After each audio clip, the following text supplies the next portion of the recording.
తనను ఎవరూ ఓడించలేరని తెలిసిన ద్రోణుడు యుద్ధభూమిలో అకస్మాత్తుగా విల్లును ఎందుకు క్రిందపడేశాడు? ధర్మరాజు చెప్పిన ఒక అబద్ధం ద్రోణుడి మరణానికి ఎలా కారణమయ్యింది? కురుక్షేత్ర యుద్ధంలో అజేయుడైన ద్రోణాచార్యుణ్ణి ఓడించడం ఎవరికీ సాధ్యం కాలేదు.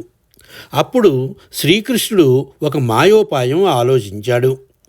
అశ్వత్థామ అనే ఏనుగుని చంపి ద్రోణుడి కుమారుడైన అశ్వత్థామ మరణించాడు అని నమ్మబలికారు. ఎప్పుడూ అబద్ధం చెప్పని ధర్మరాజు నోటి వెంట అశ్వత్థామ అతః కుంజరః, అశ్వత్థామ మరణించాడు, అది ఏనుగు అని చెప్పించారు.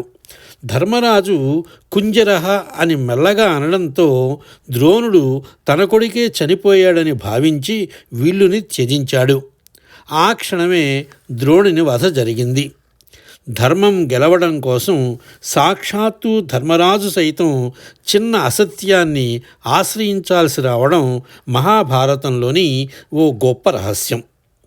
ద్రోణుడు అస్తమించగానే కౌరవ శిబిరంలో విషాదం. కానీ అశ్వత్థామలో మాత్రం ప్రతీకార జ్వాల. అతని ప్రతీకారం ఏ రకంగా సాగిందో వచ్చే భాగంలో బుధవారం నాడు విందాం. అయితే చిన్న విన్నపం, వచ్చే సోమవారం మన ఛానల్లో విఘ్నేశ్వర వైభవ లీలలు అనే సీరియల్కు సంబంధించి యథాప్రకారం స్పెషల్ వీడియో వస్తుంది. మళ్ళీ బుధవారం నుండి ఆదివారం వరకు మహాభారత రహస్యాల సిరీస్ కొనసాగుతుంది. గణపతి లీలలను, భారత రహస్యాలను రెండింటినీ ఆదరిస్తారని కోరుకుంటున్నాను. సబ్స్క్రైబ్ చేసుకోండి. స్వస్తి.